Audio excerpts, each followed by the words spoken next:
ఈ టైటిల్ పెట్టింది డైరెక్టర్ క్రిష్ గారు. ఆయనకి చాలా థ్యాంక్స్ చెప్పాలని కోరుకుంటున్నాను. అండ్ ఈ సినిమాలో బాబీ డియోల్ ఔరంగజేబ్ రోల్ పోర్ట్రేట్ చేస్తున్నారు. ఔరంగజేబ్ రోల్ అంటే very powerful Mughal king. And అతను ఇండియా మొత్తం కాంకర్ చేశారు. ఫ్రమ్ ఇండియా అంటే ఇప్పుడు ఉండే ఇండియా కాదు, అటు ఆఫ్ఘనిస్తాన్ నుంచి శ్రీలంక దాకా అంత పెద్ద పవర్ఫుల్ రూలర్.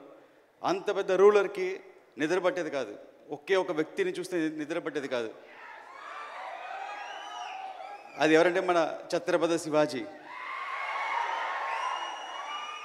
ఆయన ఉన్నంత వరకు నిద్ర పట్టేది కాదు. ఎప్పుడెప్పుడు అతను ఎలా అటాక్ చేస్తే భయంతో ఉండేవాడు. ఆయన ఒక ఫీవర్ వల్ల 1680లో చనిపోయారు. ఈ కథ హరిహర వీరమ్మలు 1684లో స్టార్ట్ అవుతుంది. అదే ఛత్రపతి శివాజీ తను చనిపోయేటప్పుడు తన కోరిక ఏంటంటే మొఘల్స్ దగ్గర నుంచి జ్యోతిర్లింగాన్ని కాపాడాలి, అటు కాశీ విశ్వనాథ్ టెంపుల్ కాపాడాలని అతను మళ్ళీ ఉండి చేసే ప్రయత్నమే హరిహర వీరమల్లు. ప్రతి సెంచురీకి ఒక ఛత్రపతి శివాజీ పుడతారు. మనందరం చాలా లక్కీ. ఈ 21st సెంచురీకి మన పవన్ సార్ ఉన్నారు. We are very. ఇలాంటి టైంలో మన సనాతన ధర్మం గురించి మన కోసం ఒకరు ఫైట్ చేసే మనలో ఉండేవాళ్ళు ఉండటం. అండ్ ఈ స్క్రిప్ట్ని ఎలా అనుకుని రాశానో, సార్ ఒక మంచి ఫైట్ తీసుకున్నారు ఈ సినిమాలో. ఒక 18 minutes ఫైట్. ఆ ఫైట్ అంశం చూస్తే రియల్గా బ్యాటిల్ ఫర్ ధర్మం మీకు కనిపిస్తుంది. దాని ఒక ఇన్స్పిరేషన్తో మొత్తం ఒక స్క్రిప్ట్ ఒక షేప్ మారింది. So thank you sir. And first ఆ ఫైట్ ఎడిట్ చేసి నేను డైరెక్టర్ త్రివిక్రమ్ గారికి చూపించాను. నేను చూపించగానే సారు ఒకసారి ఫీల్ అయ్యి నాకు చూడగానే కంట్లో నీళ్ళు వచ్చిందని చెప్పి అప్రిషియేట్ చేశారు.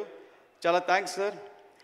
అండ్ ఫాదర్ హేమనాథ్ గురించి చెప్పాలంటే ఒకే మాట, అందరూ వాళ్ళ పిల్లలకి ఆస్తి సంపాదిస్తారు, కానీ మా ఫాదర్ మంచి పేరు సంపాదించి ఇచ్చారు. ఆ పేరు వల్లే నాకు ఈరోజు పవన్ కళ్యాణ్ గారితో డైరెక్ట్ చేసే అవకాశం దొరికింది. చాలా థ్యాంక్స్ నాన్నగారు.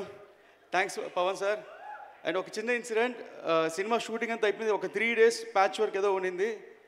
ఆ టైంలో సార్ ఒకసారి నన్ను పిలిచి ఇలా సినిమా చూడాలన్నారు. నేను ఒక సినిమా చూపించాను. ఒక 2 days నాకు కమ్యూనికేషన్ లేదు. సండే ఈవినింగు నాకు నెక్స్ట్ ఏం జరగబోతుంది, సార్ ఎలా ఫీల్ అయ్యారు ఏం తెలియలేదు, ఎలా ప్లాన్ చేయాలని తెలియలేదు. ఒక లో ఫీలింగ్లో ఉన్నాను. ఆ ఫీలింగ్ వచ్చిన టైం ఏంటో తెలియదు. సడన్గా నాకు త్రివిక్రమ్ సార్ నుంచి కాల్ వచ్చింది. వచ్చి నువ్వు ఫ్రీగా ఉన్నావని అన్నారు. సార్ ఎస్ సార్ అన్నాను.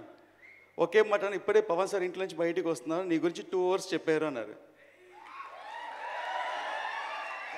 చెప్పగానే అప్పుడు ఒక మాట, ఒక టెక్నీషియన్కి ఎంత సంపాదించి డబ్బులు ఇచ్చినా సరిపోదు, వాళ్ళకి కాంప్లిమెంట్ ఇస్తేనే ఇష్టం. నేను 2 hours కాంప్లిమెంట్ చేశారన్నారు. అవి నాకు తెలియని సంతోషం, కానీ నా కంట్లో టీఎస్ కారుతుంది. సో ఎవ్రీ సీన్ నేను సార్తో చేసేటప్పుడు సార్ దగ్గర ఒక గుడ్ అనిపించుకోవాలి, వెరీ గుడ్ అనిపించుకోవాలని చేస్తూ నేను. సో థ్యాంక్స్ సార్, మూవీ చాలా బాగా చేశాను సార్. And thank you so much sir for giving this opportunity.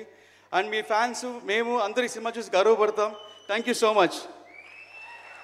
ఈ సినిమాలో